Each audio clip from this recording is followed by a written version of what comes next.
Hi viewers, আসসালামু আলাইকুম। আশা করি সবাই ভালো আছেন, আমিও ভালো আছি। আজকে জাপানের একটা সুপার শপে আসলাম। আসার পরে আসলে কিছু ফল কেনার জন্য, কিন্তু ফল কিনতে গিয়ে একটা জিনিস হঠাৎ চোখে পড়লো যে এই ফলটাও কি মানুষে খায়,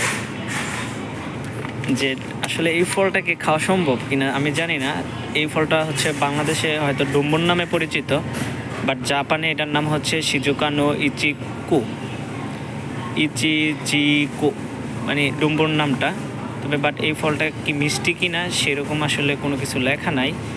বাট কিন্তু মেন বিষয় হচ্ছে যে এটার দাম ধরা হয়েছে জাপানে যে 429 ইয়েন, যেটা বাংলা টাকায় কনভার্ট করলে আজকের টাকায় প্রায় 350 টাকা আসে, 352 টাকার মতন আসে পাঁচটার দাম। এটা আসলে ঠিক আছে, দাম তো যেমন, কিন্তু এই ফলটা মানে কীরকম টেস্ট অথবা কীরকম মজা ওরাই জানে, যে আসলে আমি তো খাই নাই।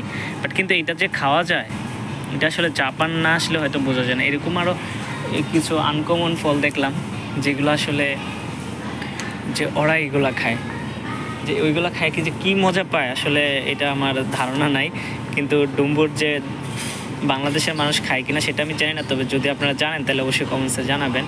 কিন্তু এটা যে এই পরিমাণ দাম, যে 429 ইয়েন, যে আসলে এটা বেশি হয়ে গেল না? তাও অনলি কটা, পাঁচটার দাম, 1 2 3 4 5টার দাম।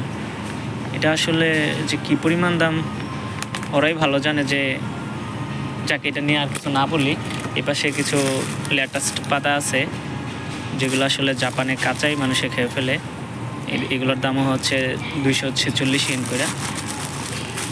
এগুলো ভালো মোটামুটি।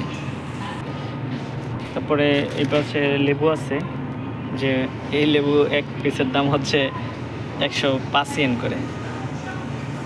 যা কি মজা পায় আসলে, এগুলো এত পরিমাণ দাম, এগুলো আসলে না বললে নয়। কিন্তু এই জিনিসটা দেখার পরে আসলে আমি অবাক না হয়ে পারলাম না, যে সাধারণ একটা ডুম্বুরের দাম 450 টাকা পড়ে যায়, এটা কি সম্ভব আদৌ?